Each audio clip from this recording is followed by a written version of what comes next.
Assalamualaikum warahmatullahi wabarakatuh. Bismillahirrahmanirrahim. Innal hamdalillah nahmaduhu wa nasta'inuhu wa nastaghfiruhu wa na'udzu billahi min shururi anfusina wa min sayyiati a'malina. May yahdihillahu fala mudhillalah wa may yudhlil fala hadiyalah. Asyhadu an la ilaha illallah wa asyhadu anna Muhammadan 'abduhu wa rasuluhu la nabiyya ba'dah.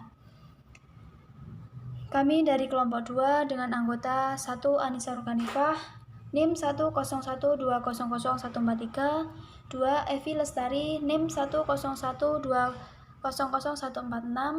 Kami akan mempresentasikan tugas kami yang bertema hakikat konstitusi dan urgensi bagi kehidupan bernegara. Dimulai dari pengertian konstitusi. Menurut Kamus Besar Bahasa Indonesia atau KBBI, konstitusi adalah segala ketentuan dan aturan tentang ketatanegaraan atau undang-undang dasar dan sebagainya.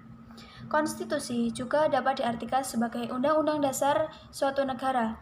Konstitusi adalah hukum tertinggi yang membimbing dan membatasi pelaksanaan kekuasaan oleh pejabat pemerintah.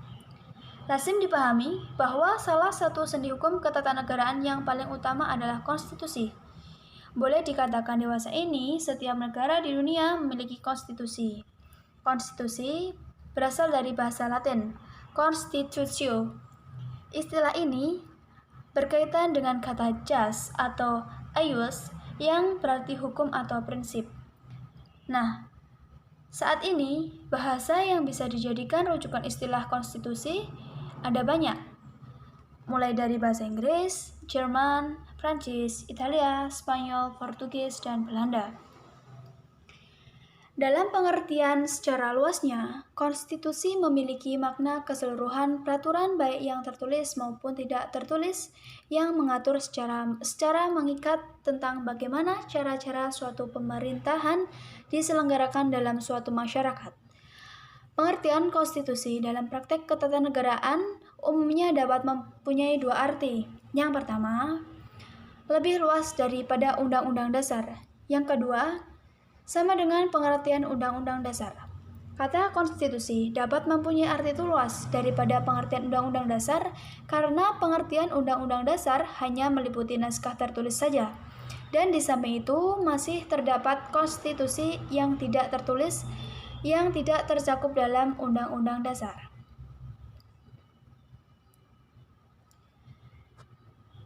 Yang selanjutnya, sifat-sifat konstitusi. Yang pertama, bersifat luas atau kaku. Ukuran yang biasanya dipakai oleh para ahli untuk menentukan apakah suatu undang-undang dasar itu bersifat luas atau kaku adalah apakah terhadap naskah konstitusi itu dimungkinkan dilakukan perubahan dan apakah cara mengubahnya cukup mudah atau tidak mudah mengikuti perkembangan kebutuhan zaman. Yang kedua, konstitusi formil dan konstitusi material. Sifat dari konstitusi formil dan material sering diidentitaskan dengan undang-undang dasar. Kesalahan ini disebabkan antara lain pengaruh pemahaman kodifikasi yang menghendaki semua aturan hukum dibuat dalam bentuk yang tertulis dengan maksud untuk mencapai tujuan hukum, kesadaran hukum, dan kepastian hukum. Dan yang terakhir, konstitusi tertulis dan tidak tertulis, atau konstitusi tersurat dan tidak dan tersirat. Suatu konstitusi disebut tersurat apabila ia ditulis dalam suatu naskah atau beberapa naskah, sedangkan suatu kodifikasi disebut tersirat atau tidak tertulis dikarenakan ketentuan-ketentuan yang mengatur dalam naskah tertentu, melainkan dalam banyak hal diatur dalam konvensi-konvensi atau undang-undang biasa. Yang selanjutnya, hakikat dari konstitusi. Secara umum, ada 3 tujuan konstitusi yang berkaitan dengan pemerintahan. Tujuan konstitusi adalah sebagai berikut.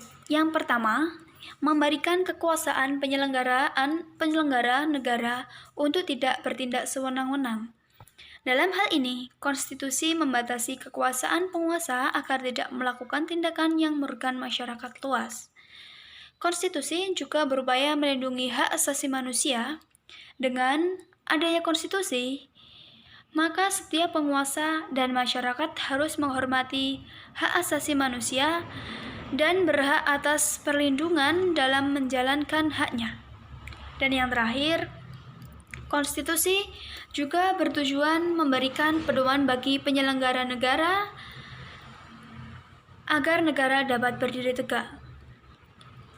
Jadi, mengenai hal tersebut, hakikat dari konstitusi tidak lain adalah terciptanya keadilan di suatu negara sehingga kesejahteraan dan peraturan dapat dicapai oleh warga negara, dan itu adalah salah satu dari tujuan konstitusi ditetapkan atau fundamental mengenai soko guru atau sendi-sendi pertama untuk menegakkan suatu bangunan besar yang bernama negara.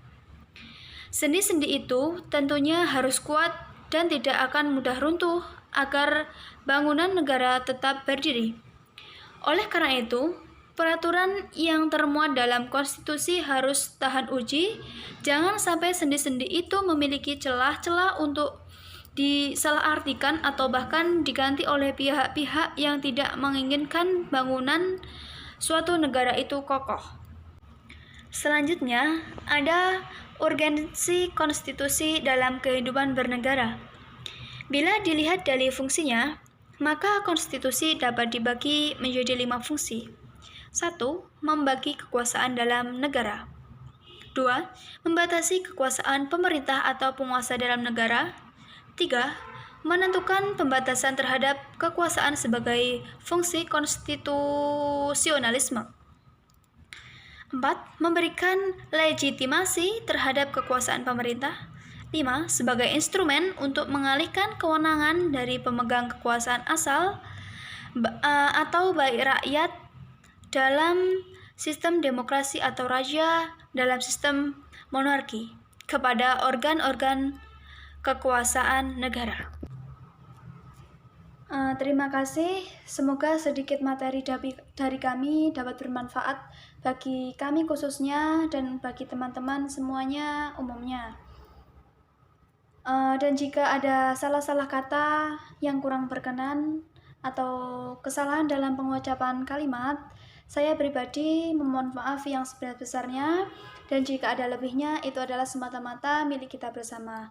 Terima kasih. Wallahu muwaffiq ila aqwamit thoriq. Wassalamualaikum warahmatullahi wabarakatuh.